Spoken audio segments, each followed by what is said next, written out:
It's Sky News at 10, live from Southport tonight, where police say a third child has died following yesterday's stabbing attack at a dance studio. The girls have been named as 6-year-old BB King, 7-year-old Elsie Stankham and 9-year-old Elise Aguirre.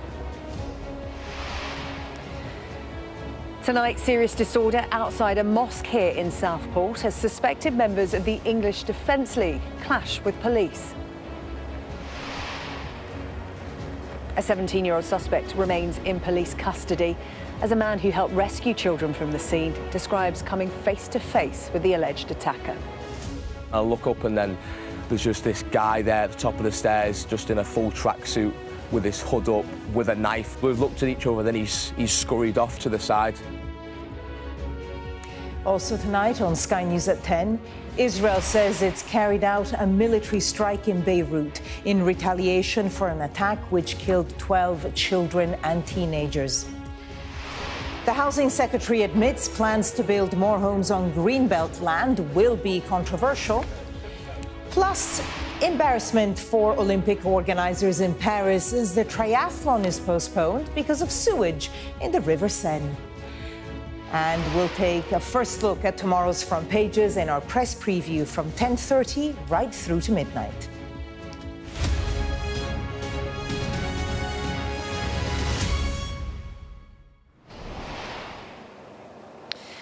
Good evening to you from Southport, a town very much still reeling from yesterday's stabbing attack on young children at a summer holiday club.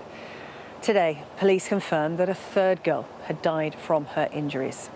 And tonight, anger at that attack spilled over into violence, which the police have described as sickening, with people thought to be members of the English Defence League clashing with officers outside a mosque. We'll have more on that for you in just a moment. It's very much an ongoing situation here in Southport tonight. But first, our Chief North of England correspondent Greg Milam reports on what we know about the victims of yesterday's brutal stabbing attack.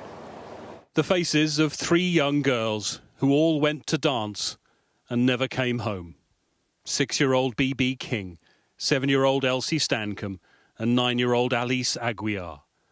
BB's family said no words could describe their devastation. Elsie's school called her loving and bright, a kind and caring friend. Elise's family said she would always be their princess. A number of other children and adults remain critically ill after what police called a ferocious attack minutes before the Taylor Swift-themed dance event was due to end. Leanne Lucas was one of the organisers of that event. She ran her own company, teaching children about their well-being through dance. She is one of those in hospital. How many more children, Prime Minister? We're going to do something. There was some heckling as the Prime Minister came to see the scene for himself, a reflection of the horror that has swept far beyond this community. What's you going to stand up for our children? Today is not the time for politics. Today is the time to focus entirely on the families who are going through such pain and grief, and on the wider community, and of course a time to say thank you to those that responded yesterday in the most awful of circumstances.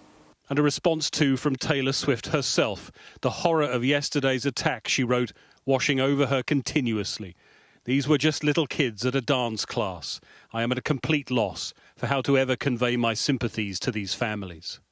A fundraiser set up by fans of the star has now raised hundreds of thousands of pounds. And from the community, the sympathy and the flowers keep on coming. The shock, the disbelief is palpable.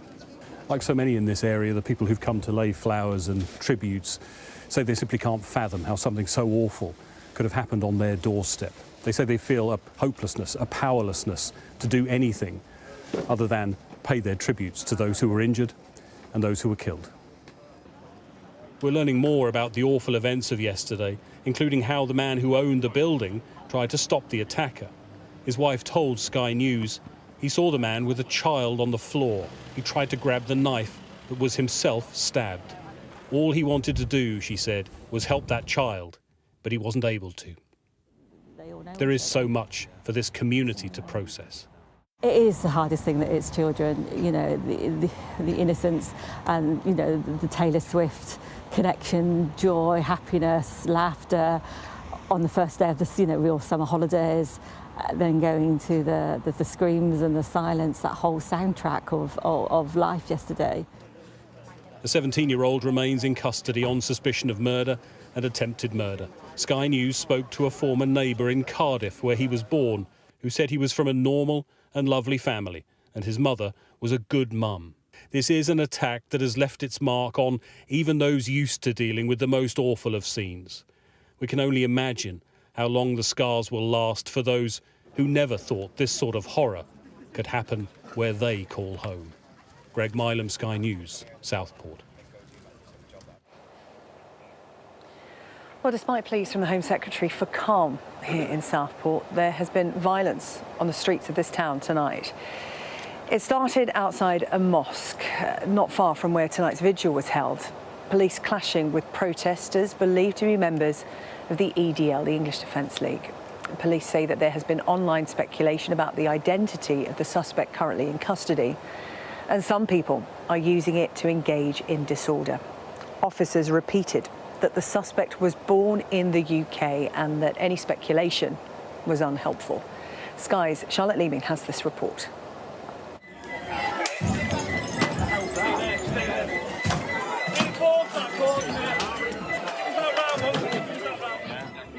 Disorder on the streets of Southport, with riot police deployed after violence erupted outside a mosque. Police vehicles were set alight and projectiles thrown at officers. The chaos coming just hours after the Home Secretary said communities must be given time to heal and that it's extremely important people don't share dangerous disinformation online. Tonight, Merseyside Police condemned the behaviour, saying it started when a large group of people, who some believe are supporters of the English Defence League, threw items at the mosque. In a statement, the force said it's sickening to see this happening within a community that has been devastated by the tragic loss of 3 lives. Earlier in the evening, the community came together in their hundreds, bound by shock, loss and grief. This was an outpouring of love and support. The turnout showed the scale of this tragedy. In front of a silent crowd, the Mayor of Sefton placed some flowers in the Town Hall gardens. If anybody needs anything, they need to just cry out for us to help them. My background actually is child bereavement counsellor, so I know the effects it can have. The ripple effects last for years, but within all the family, all the community. So yeah, we have to be strong for each other. After a minute's silence, people queued up to leave cards, flowers and soft toys, united in their mourning and still in shock at the devastating events in their hometown. Your heart obviously just goes out to everyone that's involved in this, and I don't know, you hold yours a little bit tighter, don't you? Never want to be that person that's in that situation, what these poor families are going through at the moment. So we just wanted to come and show our respects, really. It is really a caring place. People help each other. And I feel so many just wanted to come and be part of it. This is what's going to get people through. This community support. I really believe that this right here now, what we're seeing, is what's going to get Southport through. As this community navigates its future after such a major trauma, many say they'll get through it together. Charlotte Leeming, Sky News, Southport. In the last few moments, the Home Secretary, Yvette Cooper, has released a statement about the rioting that's happening in Southport tonight. She says these disgraceful scenes of violence and disorder we are witnessing this evening, with attacks on the Merseyside Police and a local mosque, are completely appalling. The Home Secretary going on to say that those responsible will face the full force of the law. The community of Southport are reeling from a horrifying ordeal and families are grieving. This violent thuggery, which has overshadowed a peaceful vigil for little girls, is an insult to the community and to all those who need the space to process what has happened and to heal. That is the reaction of the Home Secretary, Yvette Cooper, tonight to the rioting we have seen unfolding on the streets of Southport. Let's speak to Sky Shingi Mararike, who is outside the mosque in the centre of the town tonight. We've been talking about the disorder. We have witnessed the scenes, Shingi. This is still very much a developing situation. What's happening where you are right now? Well, SJ, I am about 150 metres down the road from that mosque where the rioting broke out, that focal point for that violence. And I can see a group of around 8 police officers, all with riot gear, riot shields held out as they block the entrance to the street down to the mosque. And beyond them, we can see a number of police vehicles. In fact, in the last few moments, we've seen 2 vehicles from Lancashire Constabulary coming in to support the team from Merseyside Police. To give you a sense of the scale of the disorder here tonight, you can hear above me a helicopter. That police helicopter has been over the streets of Southport for much of this evening, and in front of these police officers who I'm stood by, you can see rubble on the ground, the debris from what happened over the course of the night. We know that a police officer is thought to have suffered a broken nose. We know that a police van was set on fire. That fire has been put out, and it does feel like the situation is perhaps calming down. People have left the streets. It was easier to get back into the area just now, but there is a very visible, very obvious police presence. I can see sirens flashing. The helicopter is still overhead as these ugly scenes unfolded over on the streets of Southport tonight. Something that the police are dealing with as an active situation, but a situation that does seem to maybe be now slowing down and calming down a little. But as I say, a police officer has been injured in this disorder that has seen a police car also set on fire and projectiles thrown at a mosque in the heart of Southport.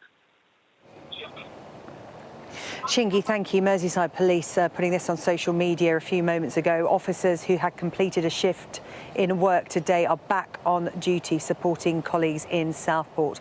Mutual aid is being provided by officers from Greater Manchester Police, Lancashire Police, Cheshire Police and Police North West. We are all committed to keeping the people of Southport safe and preventing disorder. Well, just over 24 hours on from the stabbing attack here in Southport, we're still piecing together much of what unfolded. Our North of England correspondent, Shingi Marike, who you heard from there, has been speaking to a window cleaner who was passing by as yesterday's horrific events were unfolding. Joel Verity stopped to help victims of the attack and confronted the alleged assailant. Just to warn you that this is a powerful interview, but it contains some details that you may find distressing. I get to the car park, and as I'm running towards the door, there's a car which is a woman's in the car, and she's beeping her horn and she's screaming for me to come over. So I run straight over to the car, and it's just a middle-aged woman, and she's got, I presume, one of her child in the passenger seat, and then in the back there's like 4 or 5 more kids, all in the back, covered in blood. It was like a scene of what you'd see on like a disaster film, honestly. And she just looked at me, the woman, she said, honestly, love, I just want to make sure these kids are safe. There's more people which are coming at this stage. There's more people coming to help. Everyone's gathering around, everyone's doing what they can do. And then I run back in. I run back into the car park, and I basically run towards the door which is the entrance and the exit out to the dance studio. And you get there, and it's like the building's like an L shape, and you've got the gym where I used to go to upstairs, and there was 2 men in this bit here, and I don't know who's who. I don't know what's going on. So I'm looking at these men, and they just look completely shook up and frightened, and they're pointing to this dance studio, saying, "He's in there, mate. He's in there." So I open the door downstairs, and as you go in, there's just a stairway which goes up, and there's a landing at the top, and then which goes through to, I presume, the dance studio. So I just remember opening the door, and I was shouting hello, just see if anyone was there. And then I remember just taking a step on, I remember go onto the stairs, and took a few steps onto the stairs. I'm still at the bottom of the stairs though, and I look up, and then there's just this guy there at the top of the stairs, just in a full tracksuit with his hood up, with a knife. It's like he maybe didn't realise that I was going to be in there, but we've looked at each other, then he's scurried off to the side. And you locked eyes with this man? I looked at this guy, yeah. At that point, what are you thinking? I'm thinking things which I'm not allowed to be saying on Sky News right now, but I'm just at the same time, I'm really scared as well. All I saw was a knife. All I thought was there was more people in there which were hurting people. So I'm there by myself at the bottom of the stairs. I didn't know, honestly, I just wanted to hurt him so bad, but At the same time, I was scared for myself, and I was just wanted to be up there to help anyone who was up there. He scurried off. I've come outside, and then I've been screaming then because I know where he is. I'm trying to get everyone to come to the door. We were there for a good 10 minutes before any police arrived, and just the moment we turned up to the point where I've smashed the door was a good 8 to 10 minutes, which felt like a lifetime, if that makes sense. One police car finally turns up, and I'm screaming, he's down there, he's down there. He just gets out where I am, and then he runs with me to the door. We run straight to the door, and then we get to the doorway, and then he said we've got to wait for backup, got to wait for someone else to come there because he only had a baton on him. And then his colleague came with a taser, and then he comes in front. So these two police officers go up the stairs, then I'm right behind them. They tackle this guy down to the floor. Straight away, there was no kind of fight at all. They just tackled him down to the floor, and when the police came there, the suspect went down. It was kind of all done then, but the damage had been done. There was parents coming up to me, like asking me to describing what their kids were wearing that day when they were going into the holiday club, and I just didn't know what to say. Everyone's being affected by this. It's not just a small thing. I think everyone's going to be affected by this, and the fact that it's all children as well makes the whole situation 1,000 times worse in my eyes. You know, they can't protect themselves at all. Well, I'm joined now by our crime correspondent, Martin Brunt. Martin, I want to reflect on what's unfolding this evening on the streets of Southport. The vigil took place at around 6 o'clock this evening, and after that, there was a shift in mood. Talk us through what we know has unfolded. 3 hours ago, you and I were talking about a couple of angry voices that we'd heard as we were broadcasting from people who were fueled by what had been written on social media over the past 24 hours, the wrongful identification of the suspect who's now in custody. Social media saying this was a certain individual who was an immigrant, and that led to a very angry online debate that I'm sure lies in some way behind what we've seen tonight. Just before 8 o'clock, an angry mob at the mosque, 5 minutes walk from where we were broadcasting, 5 minutes walk from the scene of that dreadful stabbing. The police responded, bricks and wheelie bins were thrown, and then suddenly a police van was on fire. And as you look at the pictures from the last hour or so, the streets are strewn with rubble, and there are still police, as Shingi was telling us, in riot gear. I've just spoken to somebody who was very high up at the Met in 2011. Who remembered the summer riots then. Yeah. He says this has a very similar feel. That was sparked by the police shooting of a man called Mark Duggan. This is very different, but you've got Merseyside police calling in for help from 3 different police forces. That's what the Met did in the summer of 2011, just to control riots in London. And then it spread around the country before it was brought under control. It escalated so quickly this evening. Just yards from where there were flowers and balloons and teddy bears, you turned a corner and it was a sea of people throwing items, things on fire. That's the sort of unfathomable juxtaposition of today. So much of it has been about grieving and about solidarity for the community, and then it felt like just in an instant that changed. And I know the Mayor of Southport was speaking on Sky News earlier, saying that he felt that perhaps outside influences were, I'm paraphrasing him, he didn't say this, but essentially were hijacking what's happened here in Southport. I think that's the feeling of many of those that we've spoken tonight, that well, the police, for a start, said they believe that the English Defence League supporters were behind at least the start of this trouble. But a community riven apart by the events of yesterday, we've watched all day trying to bring themselves together, and now this. Martin, thank you. I know that you'll continue to follow the events that are still unfolding on the streets of Southport, along with Shingi Marike, who's near the mosque for us tonight. Martin Brunt, our crime correspondent, thank you.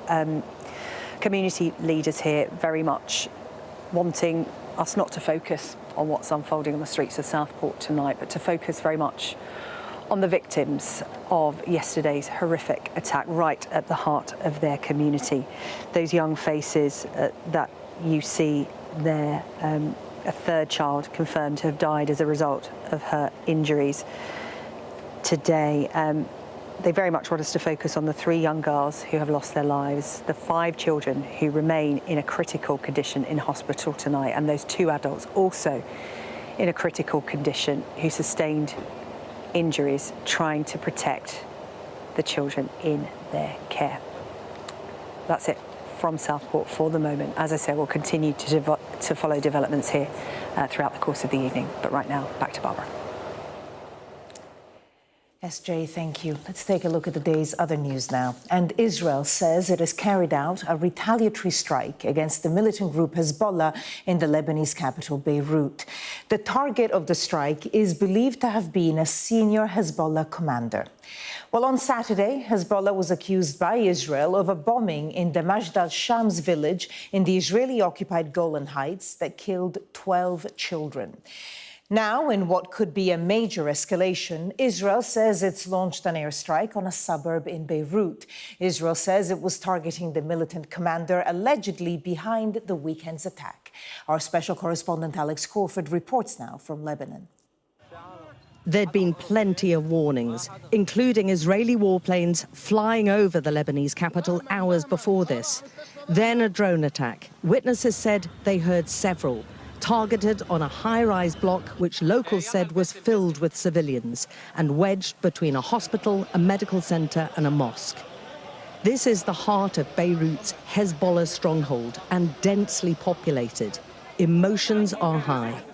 There is deep suspicion about journalists, particularly those from the West, and a high level of concern about further Israeli attacks. So the journalists are constantly curbed from filming, with at least some of the residents carrying weapons. Truckloads of soldiers were called and lines of ambulances brought in. As the residents said, a woman was killed and several children were critically wounded. The Lebanese Health Ministry said nearly 70 people in total were wounded.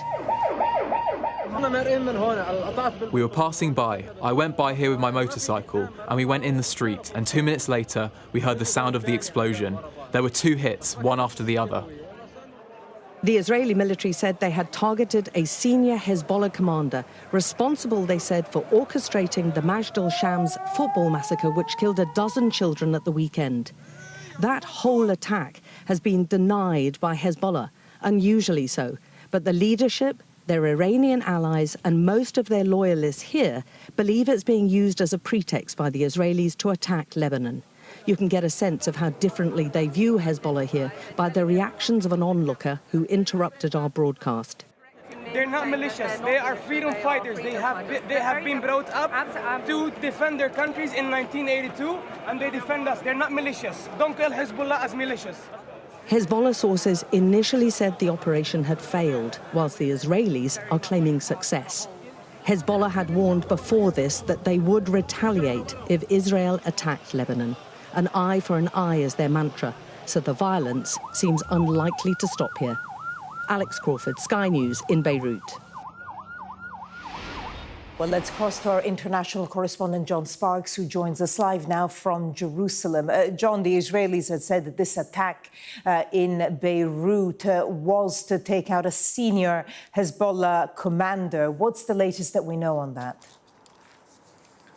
Yeah, good evening, Barbara. 2 key questions on my mind tonight. The first one being, is this commander still alive? Now, he goes by a couple of different names, one of them being Fuad Shakur. He is a senior advisor to the Hezbollah leader Hassan Nasrallah, a member of their military council. He's got a bounty on his head from the Americans for his role in a previous bombing, and the Israelis blame him for the attack at Majd al-Shams, which killed the 12 children between 11 and 16. They say he is responsible. Now, the Israelis have just said in the last few minutes, the IDF, the Israeli Defense Force, have said they have killed him, and they've announced it on the public broadcaster in Israel. So they seem very confident indeed. However, Hezbollah, their operations center, has come out tonight saying that he has survived. He's still alive. So there you go. I think what we can be absolutely certain about was that this attack was deadly and destructive. 1 person killed, the number of injured climbing through the evening. The last number on the number of injured I've had is 67, including 2 children, ages 6 and 10. brings me to my second key question. What happens next? We've had these tit-for-tat attacks between the two sides going all the way back to October 8th, one day after the war started in Gaza on October 7th. Both sides up till now have stopped short of engaging in all-out war. But you know what? Hezbollah will respond. They've already said they will respond. There will be an expectation from their membership that they respond. There will be some sort of response. And you can see why the situation is so volatile. That's why we've had the travel warnings. That's why airlines are cancelling their flights. It is a volatile moment in the region at this moment. Our international correspondent John Sparks with the latest there from Jerusalem on that potentially escalating situation. John, thank you. Well, now, the Housing Secretary has conceded that the government's plans to get more houses built will be controversial. But Angela Rayner said relaxing planning laws to allow more building on Greenbelt land was necessary to tackle the UK's housing crisis. Sky's Paul Kelso reports now from Oxford. There is the Greenbelt, just across the road. And so this road is the boundary where the city stops and the countryside begins. Michael has been opposing development on this slice of the Oxford Greenbelt since Britain last had a Labour government. After 20 years, he's lost. Planning permission has been granted for 3,000 homes. And this lifetime campaigner fears the new government's plans will make protecting the countryside harder. Within the present mechanism for the Greenbelt decision-making, sites as wonderful as this can be released. Already? Already. And so if Labour loosen those rules, what's your fear? The argument would be that the rules certainly don't need loosening.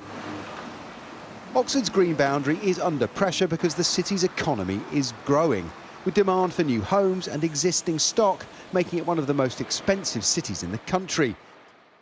Chris is a YIMBY. He wants more development in his backyard. You've got inner suburbs where it's sort of 2 stories tall. If there's a way to evolve those towards being 3, 4 stories tall, apartments, that kind of thing, that's absolutely fantastic. You've got really quite a large housing debt, so there's no getting around that you do also want to grow out to an extent as well. Angela Rayner is leading Labour's charge to back the builders. This government will build 1.5 million homes that are high quality, well designed and sustainable. We will achieve the biggest boost to affordable housing for a generation, and we will get Britain building to spur the growth that we need. A new national planning policy framework increases house building targets to 370,000 a year with mandatory local targets. There'll be local reviews of Greenbelt, a new category of grey belt, land that's been previously developed, and a golden rule that 50% of homes built on it must be affordable. On this Essex development, office space is being repurposed for residential use, an alternative to new build in a country desperate for homes. Some communities have opposed new development, and that's not fair to people who need to get a decent home in this country. Social housing has always been built by central government up until the late 1970s. Since that time, we've seen a marked decline in social housing. So we need to build more of it, but the question is who's going to pay for it? Planning reform from homes to power is central to the government's plans for growth.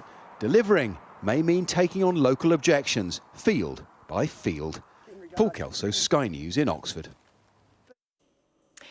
There's been embarrassment for officials in Paris after the men's triathlon event at the Olympics was postponed because the River Seine is polluted with sewage.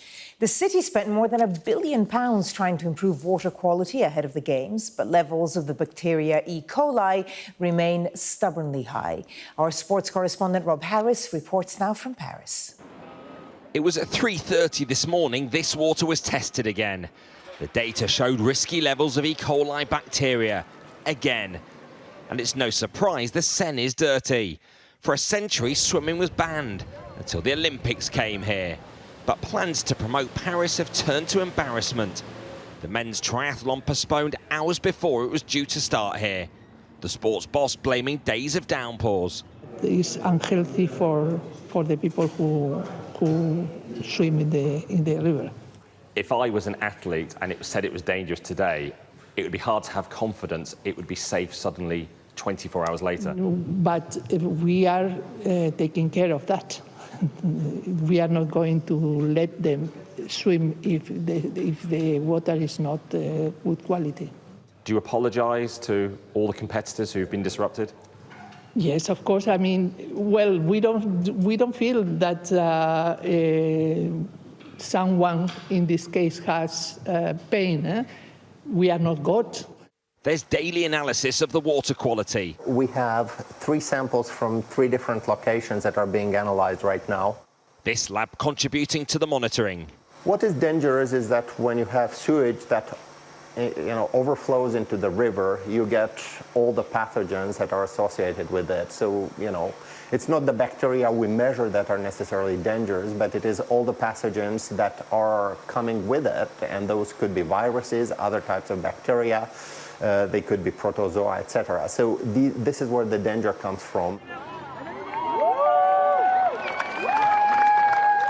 Ahead of the games, this was the Paris mayor trying to prove the Seine is safe, after pouring in more than £1 billion to upgrade sewage systems. Everything is in place here for the triathlon, and there is still a hope it can be staged on Wednesday. But even organisers admit the water might not be safe enough by then, and they could be forced to scrap the swimming leg entirely, just having a duathlon. Today, tests showed the Seine was too polluted. Will it be any safer tomorrow? The triathletes are left waiting, not knowing how and if there will still be a triathlon. Rob Harris, Sky News, Paris. Well, meanwhile, at the Games, Team GB won 2 gold medals tonight. Nathan Hales secured a gold medal in the men's trap shooting final and achieved an Olympic record while doing it. The 28-year-old hit 48 out of 50 targets to break the previous record of 43. It's the first shooting medal for Team GB at the Paris Games. And Team GB also emerged from the water victorious after they secured a gold medal in the men's 4x200 freestyle relay final. James Guy, Tom Dean, Matt Richards and Duncan Scott helped get the medal after seeing off competition from the USA and Australia. Well, that was Sky News at 10. Coming up, we'll take a first look at tomorrow's papers in the press preview. Tonight, we're joined by the New Statesman's Associate Political Editor, Rachel Cunliffe, and the Director of the Onward think tank, Sebastian Payne. Welcome both. Well, among the stories we'll be discussing this on the front of the Telegraph. The headline, violence erupts over child killings. We'll be right back.